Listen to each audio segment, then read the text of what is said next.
Time for Around the Ozarks in 5, brought to you by Talking Rocks Cavern. Explore the beauty above and below ground at Talking Rocks Cavern. And the Springfield Greene County Park Board, reminding you to go play. Here are your hosts, Ethan and Sarah Foreheads. Hey, good morning to you. Hope you're having a great week. Let's get right to the news. A Carthage man is now serving his punishment after causing a car crash that killed a woman on North Glenstone at I-44. 22-year-old Alan Jones was going almost 100 miles per hour and switching lanes when he hit Rita Deckard's car, killing her. She was from Marshfield. In a plea deal, though, Jones will spend 3 months in a state-run rehab treatment program. He also got a 10-year suspended sentence that he'll serve only if he doesn't comply with the conditions of his 5 years on probation. All right, how about this? Possibly a third party rising up. Enough to win the presidency is the goal. That is the goal of the group called No Labels. And former Missouri Governor Jay Nixon is among the leaders of that group. They're working to get a candidate on the ballot in all 50 states by next year. So far, No Labels has gathered over 700,000 signatures and already qualified for the ballot in 5 states. Well, this is really interesting. I don't know about the No Labels group specifically, but third-party candidate this time around could really shake things up. Yeah, could really keep one candidate out, depending on which side that person is partial to. Because man, oh man, it's going to be very, very interesting. It'll be very, very interesting. Speaking of interesting, Arkansas has some new laws in effect. One of them prevents public schools from requiring their staff to use a person's preferred pronoun, name, or title without parental consent. Another one, called the Youth Hiring Act, says that kids younger than 16 do not need permission from the Division of Labor and the state to get a job. So they can get jobs at 15. And this is interesting as well. Arkansas, now in the state of Arkansas, you do not need a license to carry a concealed handgun, which is the way a lot of states are going these days. But there you go. Concealed carry is open in Arkansas. The Metro Link, which of course is popular in St. Louis, or I don't know how popular it is these days. It's a little rough to ride on those, but it used to be really popular. It's kind of like the subway, but above ground in many spots, some spots underground. It's about to get some money from the feds, the Federal Transit Administration, trying to improve the Metro Link and help fix the flood damage that it sustained last year. So nearly $28 million is on the way to the company that runs and maintains the Metro Link in St. Louis, which, of course, is on the Missouri side, and then it's also on the Illinois side. And it's, I think, less popular than it used to be. Downtown Springfield is getting a new adult arcade, not that kind. The area already has a 1984, which and that's an arcade featuring classic video games like Pac-Man, Space Invaders, and more. Well, now a new venue called Big Time Arcade will offer skee ball, pinball, pool tables, golf simulators, and that sort of thing. It will be located at 301 Park Central East and will feature Big Slice Pizza and its full menu. So this is cool. Opening is expected in the next couple of months, but that's a neat new venue for downtown Springfield. That'll be a cool. A lot of people love arcades. Yeah, we've been to 1984, and it's weird for me because as a kid, I never went to arcades. My parents thought it was a waste of money. They didn't like the other kids who hung out at arcades, which I could understand back then. So I just never got to go to an arcade. So I was always really envious whenever my friends did. So now as an adult, I like to go to arcades, but I'm not as good at the games. Not as good at the games as most of the other people because I didn't play it a whole lot. I had the Atari 2600 version and 5200 version of all those classic games, but standing at the thing, I'm not as good. Yeah. Ethan felt like he was missing out in his childhood because his family didn't have a refrigerator where you could just go get drinks. And so now we have a drink refrigerator. Like if you want a Coke, go get a Coke. If you want a bubbly, a million Cokes. A million Cokes. What do you want, a ski? I got a ski for you. Yeah. It's already refrigerated. So I made up my mind. His raisin. Well, that's true. Yeah, I made up my mind when I was probably a young teenager, but I'd go to my friends' houses and they would have these. It was like Xanadu. Capri Suns? No, not Capri Suns. The good stuff. They had a fridge out in the garage and it had drinks, and they just let me go out there and get something, whatever I wanted. So I determined at that young age that I would have at least one drink fridge, and now we have two, and I'm working on a third one that Sarah doesn't know about. What? Stop, you guys! It's madness. It's madness. You need to know that. Hey, listen! Every time you want a bubbly, who's got a cold bubbly for you? This guy, right? I mean, yeah, but is that a correct statement? Yes, but I don't want a bubbly nearly as much. I don't have a hankering for a bubbly for as many bubblies as we have. Like I could feed the whole neighborhood. We don't run out of bubbly. Do you not see this? You should be thanking me. Moving on. You have anyway all the bubbly you want. Are you ready for some more news? Here we go. This is what I live with. He doesn't appreciate me at all. And we've already heard emails from people who say that's true. We did have one lady email me that I'm mean to Ethan. I'm like, listen, he's my favorite person on the planet. He knows it. So thank you, but no thanks. I was very kind. She does not need to prove it every day. Yeah, I don't have to say it on the air for him to know. So, okay, this Takata airbags, which everybody knows, are still a problem. Apparently, the defective airbag inflators in hundreds of thousands of vehicles have been recalled for years because they can explode and shoot shrapnel into your car. Now, General Motors is recalling another 900 because they still have the dangerous airbags. These are a new group of Takata inflators that is under federal investigation, but have not previously been recalled. So it's a whole nother batch. If that's you, you'll get a letter in the mail. So stay tuned.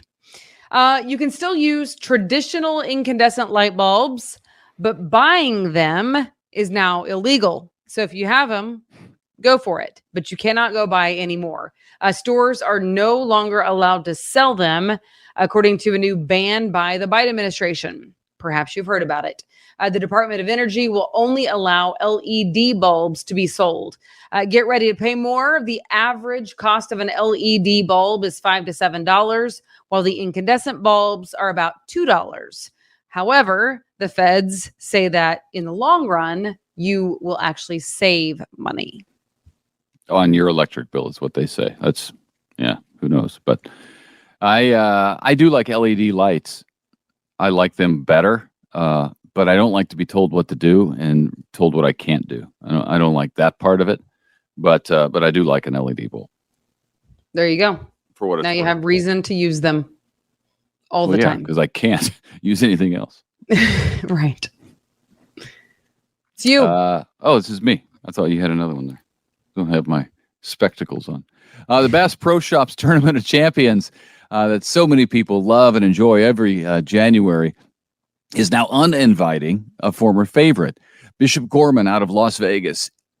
Bishop Gorman out of Las Vegas is out of the tournament, and Vashon from St. Louis is now in.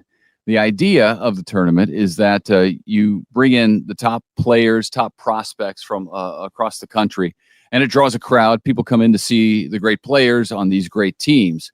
So that's the whole reason the Tournament of Champions exists. It draws a big crowd, and it's a great tournament. The problem this year, though, is that Bishop Gorman recently lost like two of the top players in the country. They decided to go somewhere else in Ohio, I believe. So Vashon is in instead. They're like a dynasty in Missouri. They've won 3 straight state championships, 6 of the last 8 in their class. They have multiple Division I prospects. So Vashon is a good replacement for Bishop Gorman.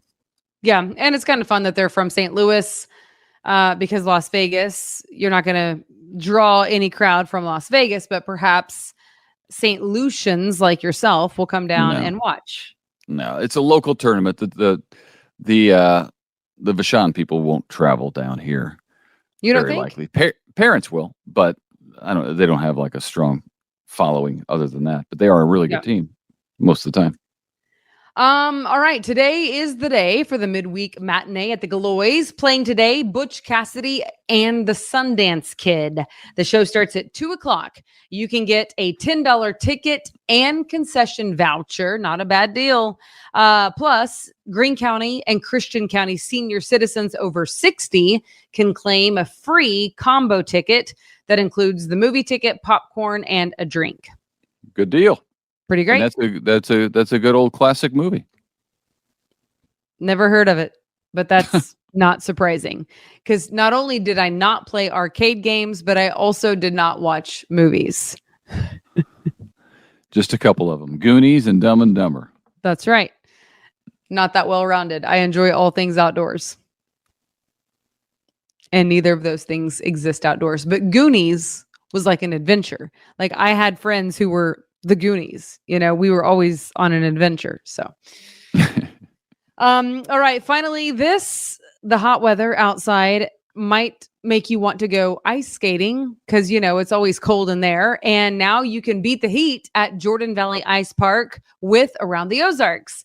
We are excited to tell you that Around the Ozarks and the Springfield Greene County Park Board are teaming up to give you a family 4-pack of tickets to the Jordan Valley Ice Park. Yeah. That includes the equipment rental and ice skating. So that is really nice. So just go to aroundtheozarks.com, subscribe to the newsletter, which will send you this podcast into your inbox daily.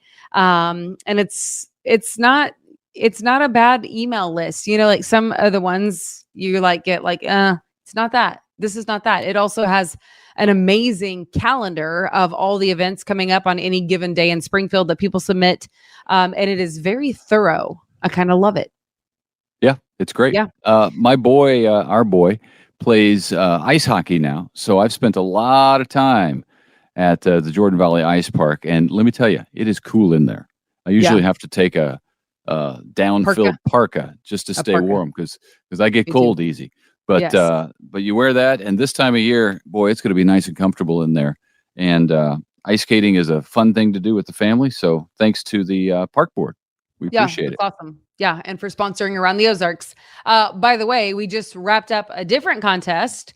So we want to say congratulations to the Ozark Empire Fair ticket winners. We have Tom, Brian, and Catherine from Springfield, Joanna from Gainesville, Tara from Ozark, and Jonathan from Republic. So thank you. Yes. That's a lot of tickets. A lot of people going out to the fair. And to tell you something, what's it run through Saturday, I believe, right? Saturday the 5th. Yep. And it's going to be warm for the next couple of days. 98 degrees today, like 100 tomorrow. So just be prepared for that. Of course, you can always check out Abby Dyer's Wake Up Weather wherever you get this podcast. And if you're watching and listening, just hang on. And I think she might just come up next. I think that's how we've stacked it. I like it. That's cool. All right. And happy birthday to Abby Dyer, too. So you can tell her that. When? Today? So yesterday? Yesterday. Yeah, I think it was yesterday. Oh, I missed that. Well, happy birthday to Abby. I saw it on Facebook. So, all right. Well, have a good one. Thanks for watching. And congrats to the winners of the Ozark Empire Fair ticket takers. We really thank you for watching and tuning in. We appreciate it. And we'll see you right back here tomorrow. Bye. It's time for Around the Ozarks Wake Up Weather. Here's your host, Abby Dyer. Good morning, everybody. Welcome to your Wednesday. Once again this morning, you guessed it. We are waking up with rain and storms in the forecast. I have thunderstorms in the forecast and heavy rain at that for many of our eastern counties. In fact, excessive rainfall, a concern for many places across the Ozarks with a round of rain on the radar this morning. More on the way as we head into the next couple of days as well. Falling in pretty isolated areas, so the rain is not going to be a problem for everybody on this Wednesday. In fact, basically along Highway 65 and areas to the west. Main weather story for you folks today is the chance for extreme heat. So it's kind of a complicated forecast. We will dive right in on this Wednesday. We're waking up with really warm temperatures. Temperatures overnight upper 70s. I mean, when you start out at nearly 80 degrees, you know it's going to be a hot day. And indeed, there are temperatures that will approach the triple digits. We have heat headlines in the forecast again today, as well as the potential for excessive rainfall. Best chance of seeing that heavy downpour activity, the thunderstorm activity, it's out in the eastern Ozarks and primarily up in northeastern portions of the viewing area this morning. I have a couple of screenshots from the radar picture, the future radar picture, and what it's looking like is it's these northeastern counties that just get round after round after round of rain, morning, noon, and night. We have additional chances for rain and storms. Now, there will be a chance for severe weather with some of these. The biggest threat to the area will be the high wind, as well as the really heavy downpours and the excessive rainfall that I already mentioned. Now, I want to tell you that because of the rounds of rain that have been coming through over the last few weeks, we could have isolated but very significant flash urban and small stream flooding impacting areas with isolated river rises. That's what's going to be possible in the forecast here. So I really want to alert you to that, because if you're located in a spot that's gotten some heavy downpours the last few days, you're getting another one this morning. This is our northeastern counties. This is going to be a concern because it's too much too quickly. We have drought in the area, so the rain is good, but when you get it all at once, that's when we can see some problems. I also mentioned that for the other half of the area that's not getting rain this morning, we are dealing with high heat, and we will have heat index values into the triple digits again today. High temperatures that will make it into the upper 90s. So hot and summer-like for those of you that don't get the rain. If you get the rain, well, you may get the storms and the excessive rainfall. As we get closer to the weekend, we are talking about a pattern change. It's that big ridge of high pressure that I've been talking about for weeks now. We finally are seeing some signals that flattens out for us a bit as we head into the weekend forecast. And as a result, it's going to allow the temperature to drop back into the 80s for highs as we head into the weekend and early next week. And also, it's going to open the door to some more widespread rain chances. And I'm expecting that the chance for severe weather goes down a little bit, which is fantastic. High temperature on this Wednesday, about 98 degrees. Now, if you are listening from the eastern Ozarks, your temperature will likely be in the low 90s between those chances for rain. If you're listening from the western Ozarks, you could be closer to 100 today with that high heat and humidity. Opportunities for isolated showers and thunderstorms, they exist in the forecast again as we end the week, Friday, Saturday, Sunday, even into Monday of next week. I've got these chances for rain in the forecast. So a lot of rain chance, a lot of heat over the next couple of days, but then by the weekend, that's when we start to get that nice pattern change and things settle down for us and kind of even out a little bit temperature-wise over the weekend. All right, here's a look at that weather brain twister for the day. This is from yesterday, and although it's referred to as a sea, which body of water is actually the largest lake in the entire world? Do you think it is the Caspian Sea, A, B, the Aegean Sea, C, the Baltic Sea, or D, the Marmara Sea? And the answer, many of you got this right over on the Around the Ozarks Facebook page. It is A, the Caspian Sea. I looked up the stats here. It is actually a lake, and the Caspian Sea is the largest inland body of water in the world by area, and it accounts for 40 to 44% of the total lake waters in the entire world. So yeah, it's a big lake. So big that we call it a sea. The area, interestingly enough, that the Caspian Sea covers is larger than the country of Germany. So it's big, and it is not a sea, but actually a lake. Here's your brain twister question for tomorrow. How tall, on average, was a velociraptor? Have you ever thought about this? I have not until coming up with this question. But do you think a velociraptor, on average, was A, 1.5 feet, B, 3.5 feet, C, 5.5, or D, 7.5? Have you ever been to a dinosaur museum? Let me know your guesses. You can enter those over on the Around the Ozarks Facebook page. Comment. Let me know what you think. I'll have the answer for you early tomorrow morning. And in the meantime, if you need weather information through the day, make sure you head to aroundtheozarks.com. I've got you covered there. Also, be very careful. If you have the rain and the storms and the flooding rains, make sure you slow down, turn around, don't drown. Find another way around those floodwaters. And we will chat on Thursday morning, friends.